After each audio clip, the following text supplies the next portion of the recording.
નમસ્તે બાળકો, આપણે અત્યારે વિષય ગુજરાતી ધોરણ 7 બીજા સેમેસ્ટરનું કાવ્ય 11 જેનું નામ છે જનની એની વાત કરીએ છીએ. આના આગલા વિડીયોમાં આપણે જોયું કે જનની કાવ્યના કવિ છે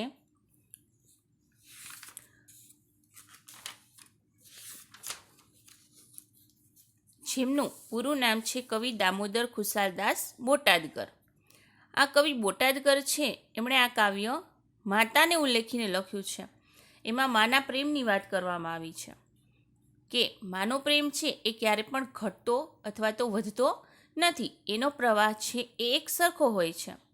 વરસાદ છે એની જે વાદળડી છે એ તો થોડીક વરસીને જતી રહે છે, પણ માનો પ્રેમ છે એ બારે માસ વહેતો રહે છે, બારે માસ વરસતો રહે છે. એટલે કવિએ આમાં કહ્યું છે કે માની પ્રેમની તુલનાએ બીજો કોઈ પ્રેમ આવી શકે નહીં. એટલે કે માની જોડ મળવી મુશ્કેલ છે. જનની એટલે કે માતાની જોડ દુનિયામાં મળવી મુશ્કેલ છે અને માની સરખામણી પણ બીજા સાથે કરવી અશક્ય છે. તો આ કાવ્યમાં કવિએ માતાના પ્રેમનો મહિમા ગાયો છે. આપણે જોયું અને આગલા વિડીયોમાં કે કવિ દામોદર ખુશાલદાસ બોટાદકર છે, એમણે બોટાદના વતની છે, એમનો પરિચય મેળવ્યો. ત્યારબાદ કાવ્યનું ગાન કર્યું, કાવ્યનો રાગ શીખ્યા. તમે પણ ઘરે વ્યવસ્થિત મૌલિકતાથી આ કાવ્ય પાકું કર્યું હશે એવી આશા રાખું છું. ત્યારબાદ આપણે કાવ્યની સમજૂતી મેળવી હતી. ત્યારબાદ શબ્દ સમજૂતી જોઈ, અભ્યાસના પ્રશ્ન જોયા અને હવે આગળ વધતા સ્વાધ્યાયના પ્રશ્ન તરફ નજર કરીએ. તો અહીંયા આપણને સ્વાધ્યાયમાં પહેલો પ્રશ્ન, નીચેના પ્રશ્નોના ઉત્તર લખો. એટલે કે આ પ્રશ્ન છે એ થોડા મોટા પ્રશ્ન હશે. તો એનો જવાબ જોઈએ. તો એમાં પહેલો પ્રશ્ન છે, કાવ્યમાં આપેલા માના ગુણોનું વર્ણન ટૂંકમાં કરો. કાવ્યમાં આપેલા માના ગુણો છે એનું વર્ણન આપણે ટૂંકમાં કરવાનું છે. એનો જવાબ છે, માનો પ્રેમ મેઘના જળ અને મધથી પણ વધુ મીઠો છે. એના પ્રેમની જોડ મળવી મુશ્કેલ છે. એની આંખો અમૃતથી ભરેલી છે ને વેણ વહાલથી ભરેલા છે. એની ગોદ ચંદ્રની ચાંદનીથી સિંચેલી છે. એના પ્રાણ બાળક સાથે બંધાયેલા છે. માનો પ્રેમ અચળ છે. એનો પ્રેમ બારે માસ એક સરખો વહે છે. તો આ હતું માના ગુણોનું વર્ણન. ત્યારબાદ બીજો પ્રશ્ન જોઈએ, માડીનો મેઘ બારે માસ રે કાવ્ય પંક્તિને સમજાવો. આ જે પંક્તિ છે એને સમજાવવાની છે. તો એનો અર્થ એવો થાય છે કે આકાશના મેઘ તો એકાદ ઋતુમાં વરસે છે ને ચાલ્યા જાય છે, પણ માનો પ્રેમરૂપી મેઘ એટલે કે વરસાદ તો બારે માસ વરસતો રહે છે. મા બાળક ઉપર હંમેશા પ્રેમ વરસાવતી રહે છે. કે વરસાદ છે એ તો એની ઋતુમાં આવે છે અને જતો રહે છે, પણ માનો જે પ્રેમ છે એ બારે માસ વરસતો રહે છે. ત્યારબાદ બીજો પ્રશ્ન જોઈએ, નીચેના શબ્દોનો વાક્ય પ્રયોગ કરો. અહીં આપણને જે શબ્દ આપેલા છે એનો આપણે વાક્યમાં પ્રયોગ કરવાનો છે. એમાં પહેલો શબ્દ છે અમી, બીજું છે હેલ, ત્રીજો છે વ્યોમ અને ચોથો શબ્દ છે દોહલું. તો પહેલો શબ્દ અમી ઉપરથી આપણે વાક્ય બનાવીએ તો માની આંખોમાંથી હંમેશા અમી વરસે છે. તો આ સિવાયના પણ તમે બીજા વાક્ય જાતે બનાવી શકો છો. બીજો શબ્દ છે હેલ, તો આજે પણ ગામડામાં પાણીની હેલ ભરીને જતી પનીહારીઓ જોવા મળે છે. ત્રીજો શબ્દ છે વ્યોમ, રાત્રે તારાઓથી ભરેલું વ્યોમ બહુ સુંદર લાગે છે. ચોથો શબ્દ છે દોહલું, માનો પ્રેમ દેવો માટે દોહલો છે.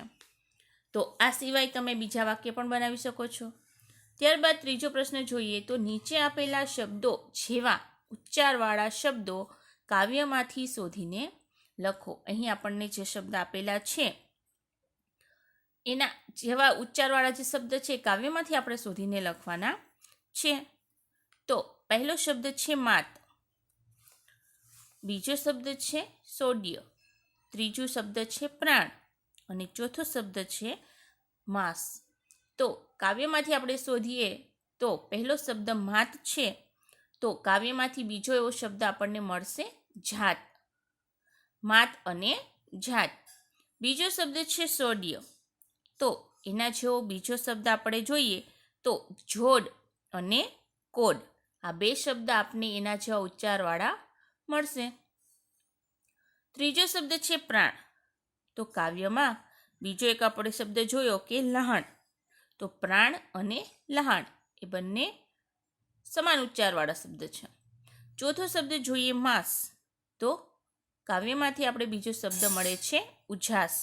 માસ અને ઉજાસ. તો આ હતા એના જેવા જ ઉચ્ચારવાળા શબ્દ, એટલે કે સરખા ઉચ્ચારવાળા શબ્દ. ત્યારબાદ જોઈએ ચોથો, નીચે આપેલા શબ્દો માટે કાવ્યમાં વપરાયેલા શબ્દો શોધીને લખો. અહીંયા આપણને જે શબ્દ આપેલા છે એમાં કાવ્યમાં એના માટે કયા શબ્દ વપરાણા છે એ શોધવાના છે અને અહીંયા લખવાના છે. તો અહીં આપણને પહેલો શબ્દ આપેલો છે માતા, તો કાવ્યમાં માતા માટે માત, જનની અને માડી આ 3 શબ્દ વપરાયેલા છે. બીજો શબ્દ છે આકાશ. આકાશ શબ્દ માટે કાવ્યમાં વ્યોમ શબ્દ વપરાણો છે. ત્રીજો શબ્દ છે ધરતી, તો ધરતી માટે ધરણી શબ્દ વપરાણો છે. ચોથું છે ચંદ્ર. ચંદ્ર માટે શશી અને ચંદા આ 2 શબ્દ કાવ્યમાં વપરાયેલા છે. ત્યારબાદ હવે આપણે જોઈએ આગળ પ્રશ્ન 5. સૂચવ્યા મુજબ કરો, એટલે કે જે સૂચના આપી છે એ પ્રમાણે આપણે કરવાનું છે. તો નીચેનામાંથી માતાને કોના કરતાં ચડિયાતી બતાવી છે તે શબ્દો અલગ તારવો.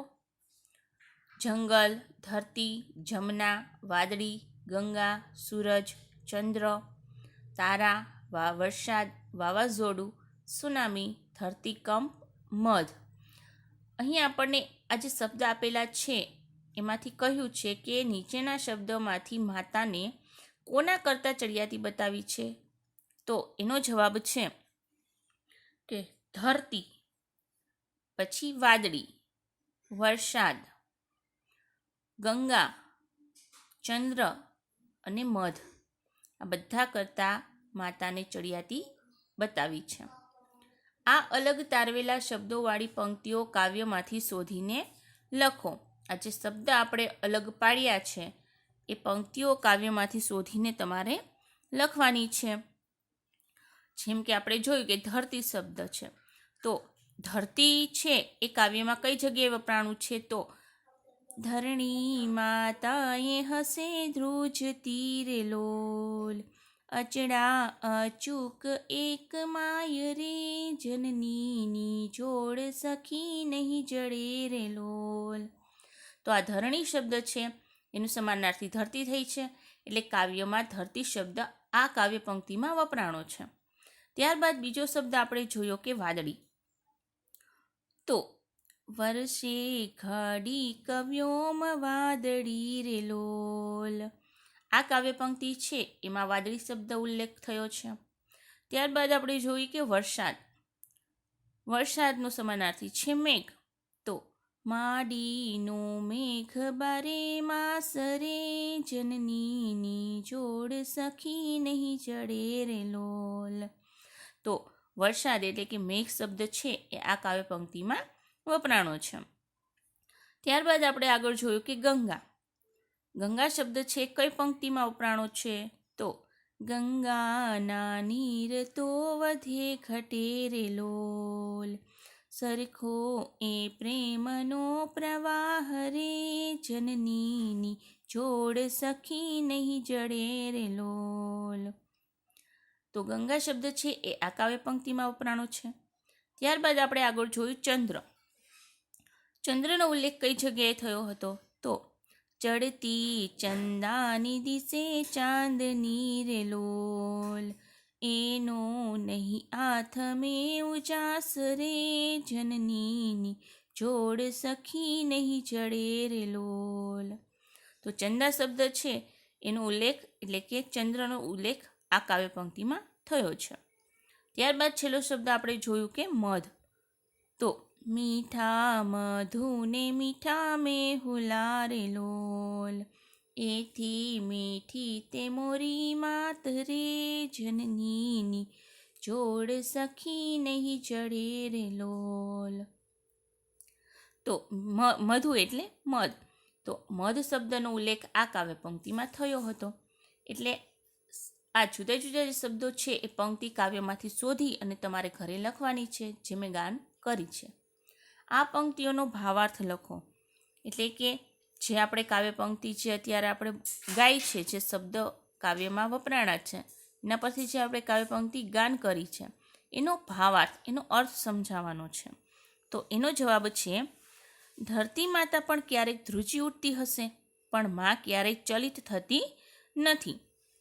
વાદળી તો ઘડીક વરસીને જતી રહે છે, પણ માતૃપ્રેમ રૂપી મેઘ તો બારે માસ વરસતો રહે છે. ગંગાના પ્રવાહમાં તો વધઘટ થતી રહે છે, પણ જનનીના પ્રેમનો હંમેશા પ્રવાહ એક સરખો હોય છે.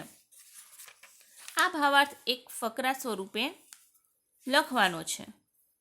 પણ એ પહેલાં બીજી પંક્તિ છે એની પણ સમજ મેળવીએ. ચંદ્રની ચાંદનીમાં વધઘટ થાય છે, પણ જનીનના પ્રેમનો ઉચ્છ્વાસ ક્યારે અસ્ત થતો નથી. અને છેલ્લી પંક્તિ હતી મધવાળી, કે મધ મીઠું હોય છે અને મેઘનું જળ પણ મીઠું હોય છે, પણ હે સખી, માતાના પ્રેમ તો એનાથી પણ વધારે મીઠો છે. તો આ હતી કાવ્ય પંક્તિઓની સમજૂતી, એટલે કે એનો ભાવાર્થ. હવે આ ભાવાર્થ એક ફકરા સ્વરૂપે લખો. જે ભાવાર્થ આપણે કાવ્ય પંક્તિનો ભાવાર્થ સમજ્યા એને એક પેરેગ્રાફ રૂપે આપણે લખવાનો છે. તો મધ ને મેઘ મીઠા છે, પણ માનો પ્રેમ તો એ બંનેથી પણ વધારે મીઠો છે. ધરતી તો ક્યારેક ધ્રુજે, પણ મા તો હંમેશ અચળ અડગ રહે છે. ગંગાનો પ્રવાહ વધે ઘટે, પણ માના પ્રેમનો પ્રવાહ તો એક સરખો જ રહે છે. વાદળી વરસીને જતી રહે, પણ માનો પ્રેમ તો બારે માસ વરસે છે. ચાંદનીના ઉજાસમાં વધઘટ થાય, પણ માના પ્રેમનો ઉજાસ તો ક્યારેય આથમતો નથી. આ રીતના આપણે જે પંક્તિના અર્થ છે એને પેરેગ્રાફ સ્વરૂપે લખી શકીએ છીએ. આગળ છે પ્રશ્ન 6. આ કાવ્યના સમૂહગાન વખતે સંગીતના કયા કયા સાધનોનો ઉપયોગ કરશો? તમને કયું વાદ્ય વગાડવું ગમશે? તો એનો જવાબ છે કે આ કાવ્યના સમૂહગાન વખતે હાર્મોનિયમ, તબલા, બંસરી વગેરે સાધનોનો ઉપયોગ કરીશું. મને બંસરી વગાડવી ખૂબ ગમશે. તો આ હતું આપણે પાઠ્યપુસ્તકમાંથી અભ્યાસ અને સ્વાધ્યાયના પ્રશ્નની સમજૂતી. હવે આ પાઠ છે એને આપણે લીથામાંથી સમજવાનો છે. તો લીથાને આધારે હવે આ કાવ્ય છે એની સમજૂતી મેળવીએ.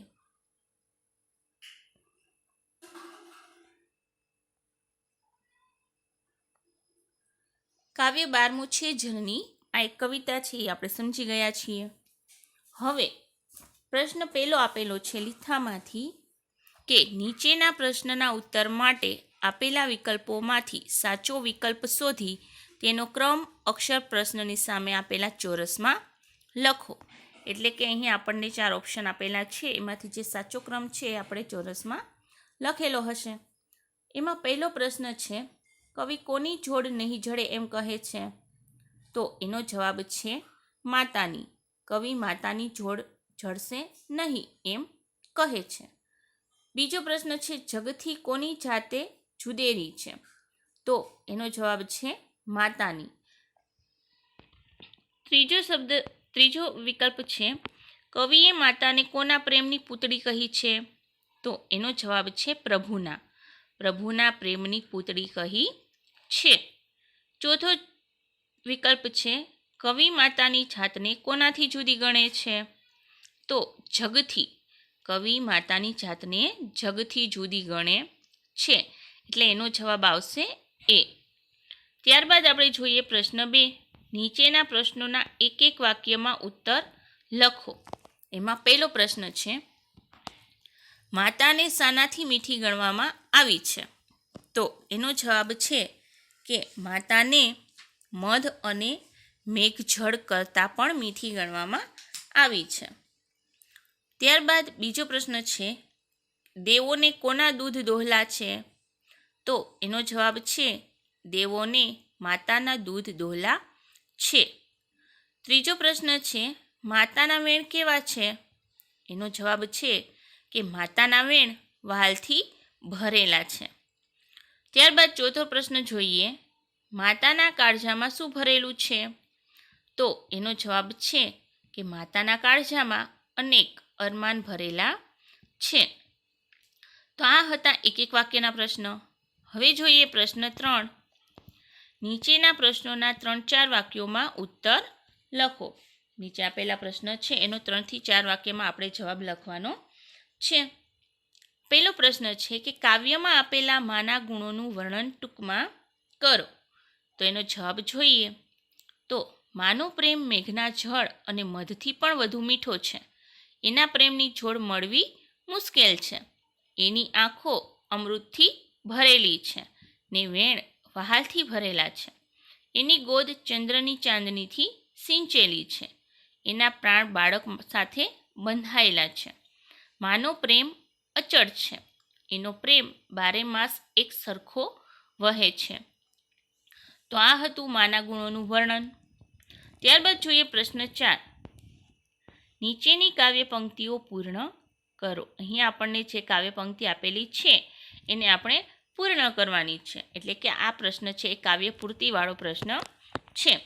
અમીની ભરેલીથી લઈને જનનીની જોડ સખી સુધી આપણે આ કાવ્ય પંક્તિ પૂર્ણ કરવાની છે. તો અમીની ભરેલી એની આખડી રે લોલ, વાલના ભરેલા એના વેણ રે, જનનીની જોડ સખી નહીં જડે રે લોલ, હાથ ગૂંથેલ એના હીરના રે લોલ, હૈયું હેમંત કેરી હેલ રે, જનનીની જોડ સખી નહીં જડે રે લોલ. તો આ રીતના આપણે કાવ્ય પૂર્તિ કરીશું. ત્યારબાદ આગળ જોઈએ પ્રશ્ન 5. નીચે આપેલ કાવ્ય પંક્તિનો ભાવાર્થ સમજાવો. ભાવાર્થ એટલે કે કાવ્ય પંક્તિ છે એને આપણે સમજાવવાની છે, એનો અર્થ સમજાવવાનો છે. તો અહીં આપણને કાવ્ય પંક્તિ આપેલી છે કે મૂંગી આશીષ ઉરે મલકતી રે લોલ, લેતા ખૂંટે ન એની લાણ રે, જનનીની જોડ સખી નહીં જડે રે લોલ. તો આ કાવ્ય પંક્તિ આપેલી છે એનો આપણે અર્થ સમજાવવાનો છે કે આ કાવ્ય પંક્તિમાં શું કહેવા માગે છે. તો માના હૈયાના હરખમાં જ એની મૂંગી આશીષ પ્રગટ થઈ જાય છે. એની આ મૂક આશીષની રસલાણ માણ્યા કરીએ તો પણ ક્યારેય એ ખૂટતી નથી. કાવ્ય પંક્તિ છે એમાં એ કહેવા માગે છે. ત્યારબાદ આગળ જોઈએ પ્રશ્ન 6. નીચેના શબ્દોનો વાક્ય પ્રયોગ કરો. અહીંયા આપણને જે શબ્દ આપેલા છે આપણે પાઠ્યપુસ્તકમાં પણ સમજી ગયા કે આ શબ્દ જે છે એનો આપણે વાક્યમાં પ્રયોગ કરવાનો છે. પહેલો પ્રશ્ન છે અમી. તો એના પરથી વાક્ય બને છે, માની આંખોમાંથી હંમેશા અમી વરસે છે. આ સિવાય પણ તમે બીજા વાક્ય બનાવી શકો છો. બીજું છે હેલ. આજે પણ ગામડામાં પાણીની હેલ ભરીને જતી પનિહારીઓ જોવા મળે છે. ત્યારબાદ ત્રીજો પ્રશ્ન છે વ્યોમ. રાત્રે તારાઓથી ભરેલું વ્યોમ બહુ સુંદર લાગે છે. ચોથો શબ્દ છે દોહલું. માનો પ્રેમ દેવો માટે દોહલો છે. તો આ હતા શબ્દ પરથી વાક્ય પ્રયોગ. હવે જોઈએ પ્રશ્ન 7. નીચેના શબ્દોના 2 સમાનાર્થી શબ્દ લખો. અહીં આપણને જે શબ્દ આપેલા છે એના આપણે 2 સમાનાર્થી શબ્દ લખવાના છે. પહેલો શબ્દ છે પ્રેમ. તો પ્રેમનો સમાનાર્થી છે હેત અને પ્રીત. બીજો શબ્દ છે જગ.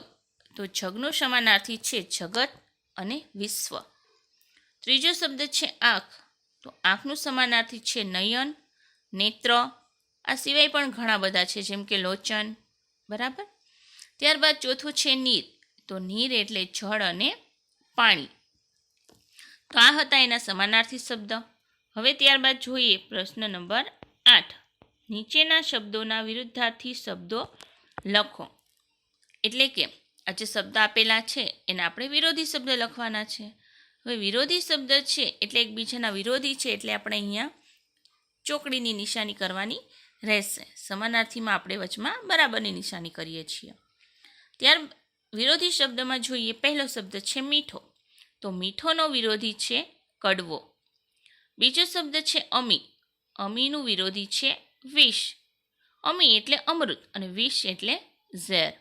એટલે અમીનું વિરોધી છે વિષ. ત્રીજો શબ્દ છે આધાર. આધારનું વિરોધી શબ્દ છે નિરાધાર. ચોથો છે આશીષ. આશીષ એટલે આશીર્વાદ. તો આશીષનું વિરોધી શબ્દ છે શાપ. આ હતા વિરોધાર્થી શબ્દ. હવે આગળ જોઈએ પ્રશ્ન નંબર 9. નીચેના દરેક શબ્દ સમૂહ માટે એક એક શબ્દ લખો. એમાં પહેલો છે ખુશાલીના પ્રસંગે અપાતી ભેટ. ખુશીનો કંઈક પ્રસંગ હોય ત્યારે જે ભેટ આપવામાં આવે એને શું કહેવાય? લહાણ અથવા તો લાહણી. ખુશાલીના પ્રસંગે અપાતી ભેટ એનો જવાબ છે લહાણ અથવા તો લાહણી. બેમાંથી તમે ગમે તે એક લખી શકો છો. બીજું છે ચડે એટલે કે ખસે નહીં તેવું. અચળ. ચડે નહીં તેવું એટલે અચળ. ત્યારબાદ જોઈએ પ્રશ્ન નંબર 10. નીચેના વાક્યોમાંથી વિશેષણ શોધી તેના પ્રકાર જણાવો.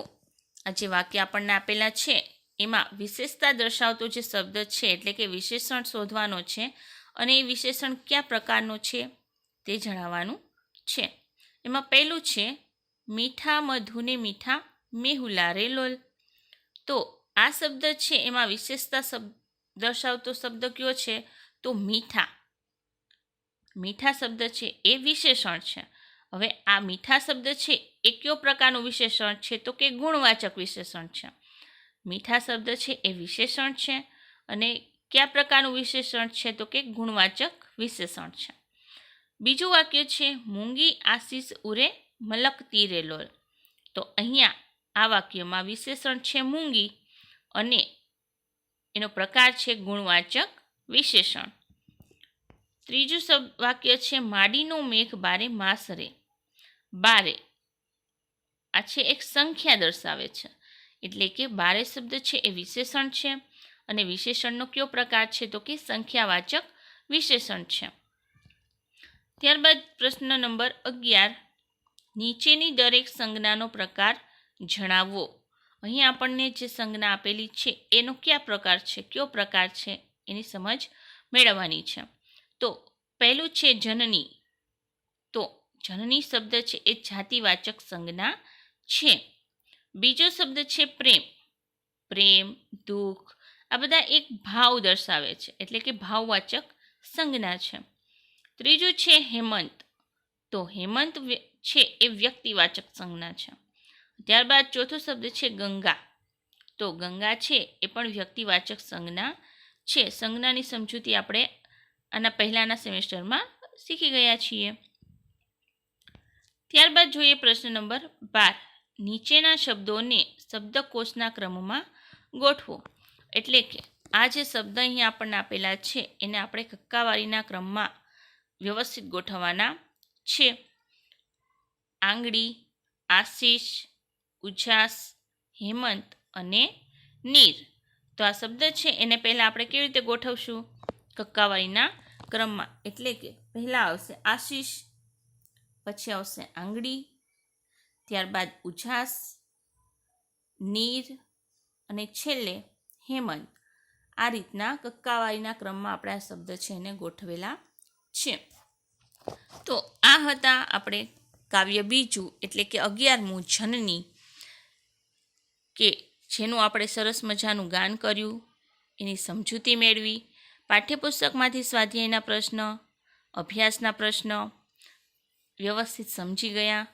તેના આધારે જે તમને હોમવર્ક આપેલું હતું એ પણ તમે વ્યવસ્થિત કર્યું હશે અને સાથે સાથે લીથામાંથી પણ આપણે આ કાવ્ય છે એની સમજૂતી મેળવી છે. તો આશા રાખું છું કે તમને હવે આ કાવ્યમાં કાંઈ પણ પ્રશ્ન હશે નહીં. તો તમે વ્યવસ્થિત વાંચી વ્યવસ્થિત પાકું કરશો અને લખીને યાદ રાખવાની પ્રેક્ટિસ કરશો. સાથે સાથે જે હોમવર્ક આપવામાં આવે છે એ પણ લખતા જશો અને પાકું કરતા જશો એવી આશા રાખું છું. તો અહીં આપણે આ કાવ્ય 11મું જનની પૂર્ણ થાય છે. Thank you.